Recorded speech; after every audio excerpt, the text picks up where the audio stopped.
Good afternoon, ELITETV test cartoon mahau ming tabi su hamatara mo. Churi, muna ngasim fala pungo pao singi cartoon da cartoonist na kari haining diba, kari photong diba, kari wakal kalan diba abdu miyam da sanunga thamjage ahan malok jage sanga express ki onthok pani da ba cartoon si view yam phajaba khoi panel discussion ama ni khoi TV ki discussion ama gi sinne sem si ai ga BBS ki jada kano sina hange anchor sina hai tare anchor de pisna ngasi khana ga topic si what is the value of paper tiger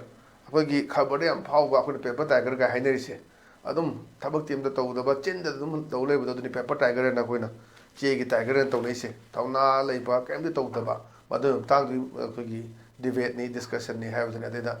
ngasi ga topic si what is the value of paper tiger have na thamas de khume panel samajna paper tiger gi kana basi yam lei mabu theleba kadu da hui hogdong uchi amata langde aseng bagi kai oirbo ningdana adubu leiba ki onadi su khana de yam phajaba poni mayam che dum kinadana usagi mai photo du kanda kai oirbo ngana hogdong uchi amata langde aseng bagi kai oirbo ningdana adubu leiba ki onadi kana de hadana pining ba message kari no have du mayam khambira mani khoi ki tasenga thabak toba newspaper da kari da media da pangang duna taba chengna tabuk senga to honing mugi pambagi wakhalo amakha kasagi cartoonist aiga BBS da leibudo adu mayam da phungdorakpani tabak to ta di ai simedia de aine prajana ya de ya de haiba kuni hainagi mamang da leibudo kangla utra mamang da sai manga kengi budo sai aigi prajana yadrane haraga manga ka hatkibudo aduni adugi poto khong thillu haibani hoi tawningi je prajasina pamsi ya de toktho pulap kai dogi yengsi sigido macha tani maduna tabaji tawnariba political ngasai ju khanagi budoni tawnariba myam sing se hoji loi ma da center da kaure mathang numdang channa paisanare adagi hajik se assembly da adagi NPP gi mu opposition da phamni hai baduna lila se am nungai bo duri irang si oiram da lila am nungai gadabni ona tang tara se di khangani kamai tawba no confidence motion pukala tabra hai ba dagi se JDU gi su hayeng final da ni tang tare se da कोई speaker की tribunal ना मोची एकदम disqualify तो उदम नहीं तो एकदम ना तक एनी कई लाख तक तो हेंग तांग तेरे से तुम खंगनी मैं आप लोग आइंदा रिपोर्ट है ना मणिपुर की ले रिपोर्ट से दा पेपर टाइगर ओहनिंग दबा शेंग थबक तो नि बगी अदम बा वाखलो नमक कार्टूनिस्ट ना पुथोरक पनी पुखलक पनी है ना आई थमजगे परम दले इसना कोई सना ले बाकी लोइरे दना सिदा खबर पारगा वरी सना बदे हलनी से लमदम से सखले हाइरी ने ना अदा अमसदा कुमै लुचिंग चिंदी सिंगापुर ओनख्रे मिनदी उब फंग्रेना नान तौबा मैम अखोई खरम कैथेन चाइरग खोलग लेबा दगी अहल मन हारकपा सोशल मीडिया दा वायरल होरकपा दगी नोंगालग सेंगदोकपा अदुना हजक से सिगुम फिल्म द लेबदे अदुना ममांग यावग्रे अखोई खरम कैथे से अखोई चे मचेल मुक्ता हलोय सिंगापुर ओथोकनेना अदुगा दम तोखरे से मु सिवरेज की कुमपुरबा प्रोजेक्ट नि सिवरेज कुइरे कांग्रेस की मतमदगी ने जगह जगह दा मु फुंबा होगलई कोयला समूह थानी अदि तु मांगल लगा अदि सिवरेज की जगह जगह इम्फाल इसके जगह संग जुमु सिवरेज प्रोजेक्ट की अमजु फुंबा म होरे आना जिबा थौ तौद्री हजि लोइना म पाइपति फुंबगा लेरे अदि सिगी फिल्म जे लेबजिने अदुना लमदम से सखले हाइरिने हाजुदा लुचिंगबा सिंगी चिंददी Singapore ओनग्रे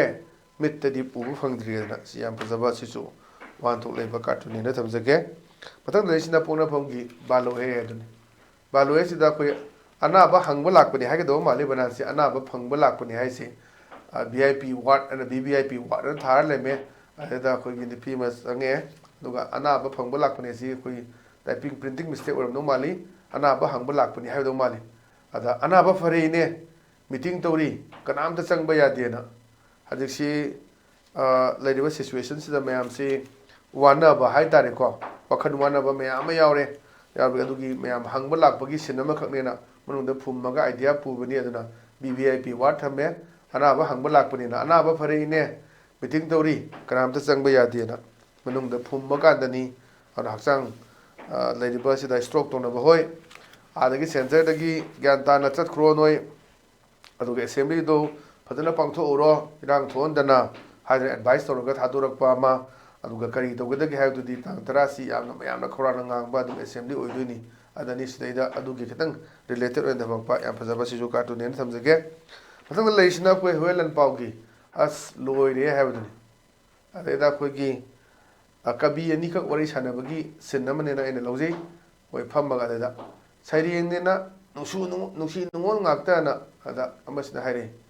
But Patre, Masiguma, even a Parena. Saying the Sukitan Kanokatava, Kolobody Mam, Warono, Mam, Nushi, no one in the Eves in the Pare, Tensan Pri Hadna, Kabi sing the suit, Poropagi, Ulamadunidana. Saying in Pexi, I'm a Zaba Habitai, but she's saying the Paracana to Antama, Ulama Piba, Lady Bar, the Gise, Sumang, Lagi, Kadigi, Mamsinda, saying she, I'm not Tentanga Doracanda, Dumba, in what number Piba,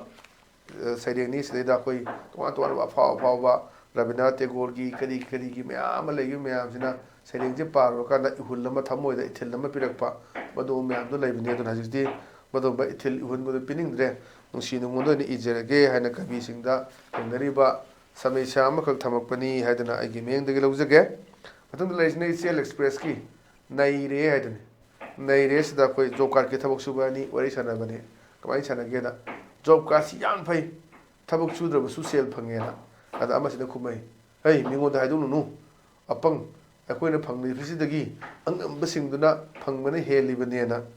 Adon matang some Kaidong for the Yauda, what one bar could be coming a Malabani. But I wouldn't Kaidong market percentage low, but 10% over 2% over 3%, 1% over the last something you forgive you a Makak Labani. The social media so could get Mapalam Games to Labani. Pesa Tabak don't never give a Sakai Toraba, but briefcase Manipur Lakwada, Batangi Molahoba, Adagi Batangi Secretary, President, Adagi Councillor, Karigi, Mayam, later Mayam Lohoba, Amta Yauda Bagi. My cheese ye egg will last to Torga, take like a Tamambagi and Pazaba, meaningful over worry a quickie, sort a quickie, real sight. I remember absolutely Neduna.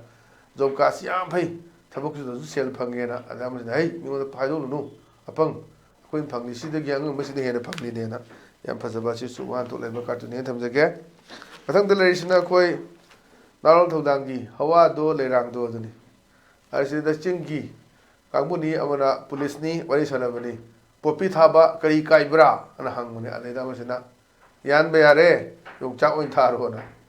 As it may have seen Sakana Pekali, the Popi Taganu, the Hingnaba, any gas crop Tanava, Peshapi, and the Kotana, the Kulunga, Mayamsi, Iran Silacting in the Patnato, the Kotana Togo, Mayama. Waron Draxi said, I would like him near the Gumi, whom the Gidi, or talk about really do that may take you, Mayama, may Tagiba, Kang Baida, Madu the Gidi, Horokiba. Porto ni Torbung Bangla, Kambaida, Numi Paraga, Eke Rifle Paraga, Lakiba, Mayam to Uroponi, Adani, Popi Thaba Kari Kaibra, Hangmada, Yan Beare, Chawin Tarona, Yam Pazabasisu, Cartoon comes again. I think the Lation of Manipur News Gi, Dasani Ed. Dasani is the cover Pabagis in it, and the Nika, the Hire. Waza Masana Laga, Satra Samot Naradi, Sarkagi School Oinina. Oza Masana Laga, Sata Samonabado. Adonia Duga Kogi, private Yudum, Satra Masanalini, Ozadidum Kradum, Yamna Zudum, Somo Sapaneduga, Akui di Sarkagi, Tongtadi Tabaktori, get her a gadum Payani, Karima Tong the Via de, I'm a single Koigidum Labani. Adu Potudani, Oza Masana Laga, Sata Samonaradi, Sarkagi Skill Oinina, says Yampazaba, Nokshu Ningomba, Yampazaba cartoon again. I think the relation of People's Chronicle Guinea. Thursday theatre is the way Hanabani. What do you mean by destroying houses? What do you mean by destroying houses, building and occupying abandoned houses, Hundoma Mayama, Leshanaraba Duga, demanding separate and or separate administration? Lady Ba Minu Hundoma Mayama Yum Tugaiba, building Mayama, and Hundoma Mayam Leshelle Adugamu, separate land, separate administration. Tan by the Kainona, Pagi in Noknaraga, and the Pazava, Pangamato, putting a sea to near Kogi to Antonba, in Pal Velisi, Koshalaga, Ringo Seme, Ladibatsan Lagi, None, Duga, Kampopi, Mayam Si, Koshalakandugi, Ringo Tugi, Tambi Shembiro, Pazana, and the last Habido and anything Karida, see Pishali and a sea newspaper, the Yogi Butani, I don't know, size Dani. What do you mean by destroying houses, building and occupying abandoned houses, and demanding? When the Laisha led Tugare, building Tugare, when Hundoma Yama Laisha Leduga, demanding separate or separate administration. Tungana Labadu separate administration Tambagi, one to Carino and Hamba, Yamla Pazaba, sounding Bagisilum Silega, Saunaga, Ramagi, cartoon Sida dinner. Adoni, and I see the Adumba, ELITETV test of cartoon की महाव Matang Asad lesson जरे मेंग ताबिरिबसिंग बो अमुक न खुरम जवलोनना कायने बेथनि जरी पिनिबिरसि